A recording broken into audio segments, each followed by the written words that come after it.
Welcome into Boxing Scene's top stories here on ProBox TV. Never forget to download the ProBox TV app and not fall behind in your boxing news. Well, Devin Haney, after his loss to Ryan Garcia, has been battling Ryan Garcia again, but this time in court, filing suit about the loss itself. And according to Boxing Scene, this has led to a backlash against Devin Haney himself. Now, a lot of issues with the fight. Of course, Ryan Garcia testing positive for banned substances. That's why it is a no contest on his record. But the backlash has been a little bit extreme. The men to help me break it down, I have the champs, Chris Algieri, Paulie Malignaggi, and ESPN boxing analyst Timothy Bradley.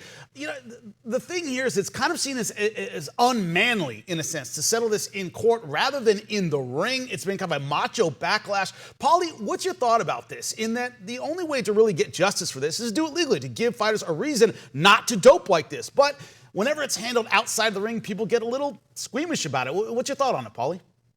Yeah, I mean, I don't know. Yeah, I obviously agree with Haney. I think you have to set some precedent here as far as making sure guys aren't doping, because I think boxing is becoming one of the easier sports to get away with this stuff in. It has already become. It's probably been. And while other sports try to, catch up to the cheating and the doping, boxing gives no rhyme or reason to even care. So instead of pretending like they care, just let everybody dope them. At this point, what are we doing? If you pretend that you care, you don't care. The fans obviously don't care because they're giving Haney a lot of slack for doing this. Which I agree with Haney on doing this, because you have to set a precedent. You have to try give some sort of consequence there. Guys have to sort of think in their mind, is this worth it to dope? Because I could lose the fight, I could be sued, I could do this. There's just not enough consequences besides a slap on the wrist. So guys, of course it's going to be worth it to dope, because there's tens of millions of dollars on the line at this level. And then if you get caught, you get a slap on the wrist. But if you're able to get away with it and win, it's worth tens of millions of dollars. The contrast is just not balanced enough, Then you have a fan base and media that doesn't really back it. So, dude, okay, you know what? Just let everybody do it then. What do you want me to tell you? At that point, then it's an even playing field again. We already acknowledge it's very dangerous, a very dangerous sport. Obviously, people don't care. Obviously, the fighters don't care. All this, we brothers, we fighters, it's a brotherhood of fighting. All that is all BS, because obviously, because you wouldn't be putting your brother in this position where you could wind up in the cemetery because of this doping if we all really brothers, So at the end of the day, it's competition, but it's probably, it's almost kill or be killed at this point, man. I hate to say it, but if nobody cares enough and nobody gets the backing of a guy who's trying to at least push it in that direction, and I could have told Devin this was going to happen already. I mean, I was talking about cleaning this sport up a decade ago. I gave up because I stopped caring. Guys, at this point, I'm like, what am I going to care for? I'm retiring. These guys just want to keep doing it anyway. So what am I going to put myself out there for and argue over something that nobody cares about anyway? So, I stopped doing it. Don't they have the VADA? Don't they have the VADA testing for the WBC? That's year round. You have to sign up for, if you're in the top 10 rankings, you have to sign up for the VADA testing. Yeah, I was in that. You know how many times they tested me in 6 months? Once. I was in that. And when I asked Marvin Goodman, I said, Doc, why is it that nobody tested me? You know what I'm saying? I'm in the cycle. She said, we don't have enough money. She says, the sanctioning bodies have the money to give to make sure everybody tested often, because testing costs money. So every it's time gotten better, though. It's gotten better. Now, Tim, to your point, if I can interrupt, Tim, Devin Haney has said he would rematch Ryan Garcia, but that has to be a 6-month window of testing according to VADA standards. What do you think of that idea of, we'll rematch, but you got to be tested. You got to be tested a lot. What's your thought on that? Ryan's not going to agree to that, because he doesn't trust VADA. And you know why. I don't even have to mention. You fans are smart enough to know why he doesn't trust VADA. So if it's any other company, USADA or something like that, I'm pretty sure he'll agree to that. No problem. And I agree with Haney on that. I really do. I want to add something though. And I want to add something though. It shouldn't just be a 6 month. It shouldn't just be a 6-month window. It should be a 6-month window, and a hefty fine and suspension if you do fail in those 6 months. It shouldn't just be a 6-month window. It should be a 6-month window where it's still not worth it to fail.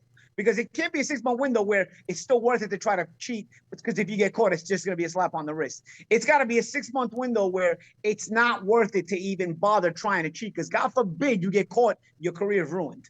That 6-month window has to also have hefty consequences. Yeah, that's the only way to do it. Look, I agree with that. You know, again, I gave Haney a hard time. I still think it's soft as shit that he's suing, you know, and he's suing for a lot of different things, you know, a lot of different things. He's just hoping that one of these things will stick, you know. I would like to talk about the fact that he wants to understand why Golden Boy got that money from New York, where that I think it was like 1.2 or 1.1. Don't quote me on that. And I'm going to tell you folks why Golden Boy got that money. Because Golden Boy has a contract with Ryan Garcia. And in those contracts, there's stipulations in the fighter's contract to where if he pops for performance enhancement drug, or let's say he gets hurt, you know, because it tells you that, like, you know, you can't be going parasailing, you can't be doing this, you can't be riding motorcycles and all that. That's in your contract, you know, you being a fighter, but it's the agreement between the fighter and the promoter. Well, this was an instance that he popped dirty. And in that contract, it states that you get a certain amount of money if you pop dirty, because now you have a fighter that's sitting on the sideline and you as a promoter is not able to make any money. And so that's the reason why Ryan had to pay that fine to Golden Boy. And now you see Haney saying, hey, well, where's my cut at? You know, he tested positive. I took the fight. Where's my cut at? You know? Hey, good luck trying to get that fight, get that money from freaking De La Hoya, because it's in his contract with Ryan Garcia. Now, as far as the overall fight and a rematch, I would like to see a rematch. I would.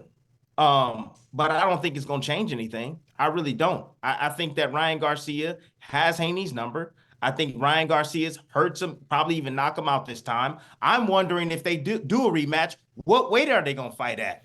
You know, if they fight at 143, catch weight, whatever, that's going to matter as well. I don't think, just put it this way. Go ahead. Wait. I don't think I don't think Haney, first of all, you're interrupting me, Paulie. Give me a second. Let me finish my thought. Listen to me. I don't think Devin Haney should go right into immediate rematch. I think it's the dumbest thing. I think he's making another mistake right here if he's going to just jump right in and don't test himself at a new weight class, either 147 or maybe even try to make 140 again. I don't know. I think he's going to move up, but he should get a fight in before he even talk about doing a rematch with Ryan Garcia, just to see where he is physically. I don't think we see either one of these guys anywhere near 140 again. Haney had a lot of trouble making 40 that fight. I was there in the back when his whole team walked up to the weigh-in. He was very, very drained making that 140-pound limit, which is one of the reasons I was so adamant about there being such an issue at the plus 3 pounds for Ryan. Ryan looks like he's going to be campaigning at 168 the way he walks around recently. So there's no way he's coming in anywhere under 47 ever again. If these guys are to fight, I think 47 would make sense. But I agree with you, Tim. I think Devin Haney should right the ship a little bit. He is a boxer. He is a rhythm guy. He's a combination guy. He's not a big puncher. He's got to find his rhythm. He's got to find his flow. Ryan can roll out of bed and throw that left hook and knock out a horse. So he doesn't need a tune-up fight. He could come off a 2-year ban, whatever, and roll into a big fight because he's just a talented guy. He's got that. He's got that whipping left hook with tremendous power and speed. But Devin is going to need to find his rhythm again. He's going to find his confidence again. So I don't think it would behoove him to go right into a rematch, especially with Ryan Garcia. I think he needs to get back out there, find his legs again, find that jab again, find his combinations, find his timing. All that's going to be important for a boxer. Well, he's got to work obviously on some technical issues, of course. I vehemently disagree with both of you. Vehemently. Okay. I'm going to tell you this. All right. I'm going to try to stay calm and get this. I can't wait. So, okay. Here we go. All right. Ryan Garcia. Tim, you said it doesn't make a difference. It won't make a difference if he's tested. If Ryan Garcia is forced to be clean for 6 months or even longer, because nobody even knows if Ryan Garcia is still doping during the year suspension. It's not like he's being tested anyway, right? You guys are telling me he's gaining a whole bunch of weight. That's not normal once you pass him in 20s unless you're getting fat. Okay, so he's drinking and smoking. That's what he's doing. So I'll tell you what. Ryan Garcia, not doping, is not fast. He's not strong. He's not conditioned. He's not even good. All right, guys, he's not even good. I have been suspicious of Garcia doping since probably the Induno fight. Okay, the Induno fight, I saw that knockout, and it just, again, I didn't say, oh, this guy's definitely doping, because you can never really just say that. But there was a certain kind of power surge all of a sudden in Ryan Garcia's career, and it was drastic. It wasn't like he was kind of strong. He was getting stoppages. But the Induno fight where you hit a durable guy and you barely hit him on the top of the head, and he's one leg went one way, one leg went the other way, and he's knocked out in the first round. I was like, man, this guy was never hitting like that. You know what I mean? And ever since then, he's been hitting like that. Now, again, just my overall observations and raising suspicions. And then eventually he ends up popping in the Devin Haney fight. But I don't think the Devin Haney fight was the only time he's doping. I don't even think it's close. I actually think if you keep this guy clean for a long period of time, he's just a YouTuber. He becomes Jake Paul. Let me jump on that, because it's something that none of us have talked about yet. And it's this idea that these drug tests actually work. Guys, from someone who has worked in the sports nutrition industry for a very long time, there is a lot more money in making drugs that are undetectable than it is to make tests that can catch the drugs. So if you have a big bank account, Ryan Garcia has a very big bank account. Devin Haney has a big bank account as well. A lot of the top fighters in the world today have big bank accounts. There is a lot more money in finding drugs that can go undetected in these tests than the other way around. It's an arms race always. Since the dawn of sports nutrition, it has been an arms race between making drugs that are undetectable and making tests that can catch them. And guess what? The drugs are always ahead because there's a lot more money in that. So we might say we can test these guys all we want. Does it really mean they're clean? Are we going to make anyone clean for 6 months? There's no way to tell, because it's very easy to get around these tests. Well, heavy consequences. We have to have, but you guys are right. There have to be two sides to it. A way to catch them, and there have to be consequences that make it unprofitable for a fighter to get caught. And that is something combat sports is definitely lacking. Well, Tim Tszyu, of course, going to be fighting for the title very, very soon. Get on ProBox TV. Check out our interview with him. It is outstanding. And also, that's right, this Wednesday, we're back in Plant City for another Wednesday night fight. Don't miss it. Wednesday Night Fights. Dynamite action on Wednesday Night Fights every other Wednesday on your boxing channel. Coming up on your next Wednesday Night Fights, October 16th. Chris, Primetime Colbert, and Omar Super Salcido step into the ring for what is sure to be a barn burner. Live from the ProBox Event Center in Plant City. Get your tickets at ProBoxTV.com or take your chances at the door. Wednesday Night Fights. Boxing superstar Tim Tszyu is coming to Prime Video.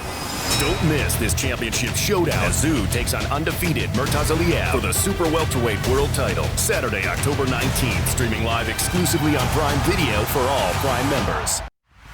For more ProBox TV, scan the QR code on the screen or go to the App Store and Google Play. ProBox TV, your boxing channel.